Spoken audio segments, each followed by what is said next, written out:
Have you ever poured your soul into a project, code line by line, debugging late into the night, only to see someone else bask in its glory, claiming your brilliance as our own? That's precisely how I felt when Synthetica, the leading AI solutions firm founded by my former project lead, Dr. Ari Thorne, unveiled their new Ether predictive analytics engine.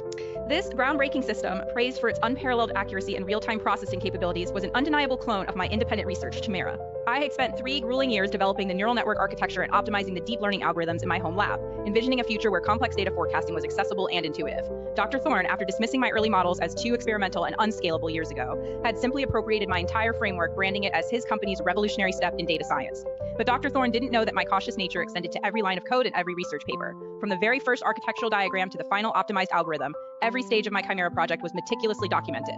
Not only did I maintain secure, blockchain-registered Git repositories with immutable timestamps for all code commits and development notes, but I also kept a physical journal detailing my unique data pre-processing techniques, custom-built activation functions, and even specific novel methods I developed for handling sparse data. I had also filed provisional patents for several of my core algorithmic components and distinctive neural network layers long before Dr. Thorne ever saw my early proof-of-concept demos. Furthermore, I embedded subtle, non-functional developers' marks, unique, almost invisible algorithmic Easter eggs, and specific, self-referential code comments within the core libraries of each iteration, acting as my irrefutable signature. After seeing Synthetica's launch presentation and public API documentation, I calmly downloaded their open source components and analyzed their system performance metrics, confirming they were an identical match to my Chimera designs in algorithmic structure, data handling, and even the subtle quirks of my unique custom functions. I then compiled an indisputable dossier. It included high-resolution screenshots of my dated Git logs and blockchain certificates, magnified code analyses confirming the presence of my embedded developers' marks within Ether's libraries, copies of my provisional patent applications, and notarized affidavits from my university professors and former research colleagues who had witnessed and praised Chimera for years.